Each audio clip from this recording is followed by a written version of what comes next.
Welcome to Physics, Chapter 7. Today, we are exploring the fascinating world of temperature, heat, and internal energy. First, let's talk about temperature.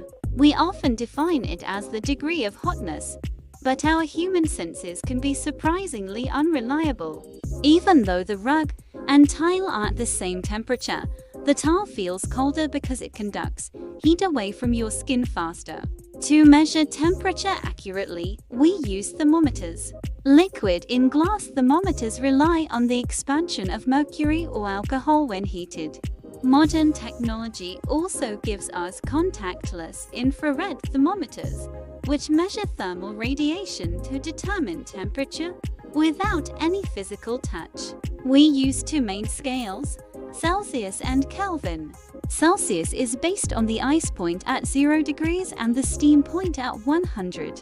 The Kelvin scale is the absolute temperature. To convert Celsius to Kelvin, we simply add 273.15. Let's practice. If a room is 25 degrees Celsius, adding 273 gives us 298 Kelvin. Now, topic 2. Internal energy. This is the total energy of all particles in an object, consisting of kinetic and potential energy. Kinetic energy comes from particle motion, while potential energy is due to the intermolecular forces between the particles themselves. Consider boiling water.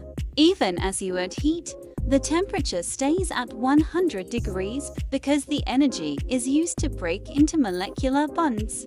Heat flow always moves from a region of high temperature to a region of low temperature, regardless of the total internal energy. Topic 3. Heat and power. Heat, or Q, is the energy transferred, while power, P, is the rate of that energy transfer over time. The formula is simple. Power equals heat divided by time. This allows us to calculate how much energy our appliances use. Think of a hot cup of tea. It eventually reaches thermal equilibrium with the room when the heat transfer stops and temperatures match. We measure domestic energy in kilowatt hours. This unit helps power companies determine your electricity bill based on total energy consumption.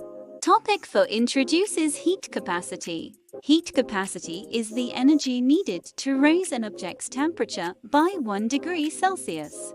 Specific heat capacity, on the other hand, is the energy required per unit mass of a substance to raise its temperature.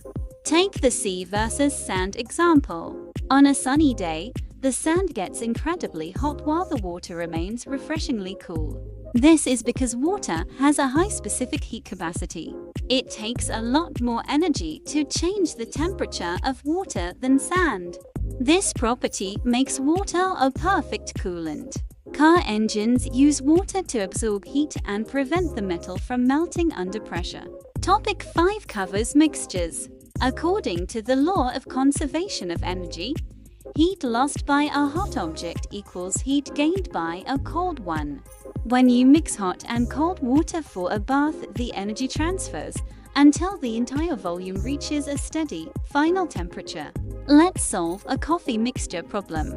If we pour cold milk into hot coffee, we can calculate the final temperature using their masses.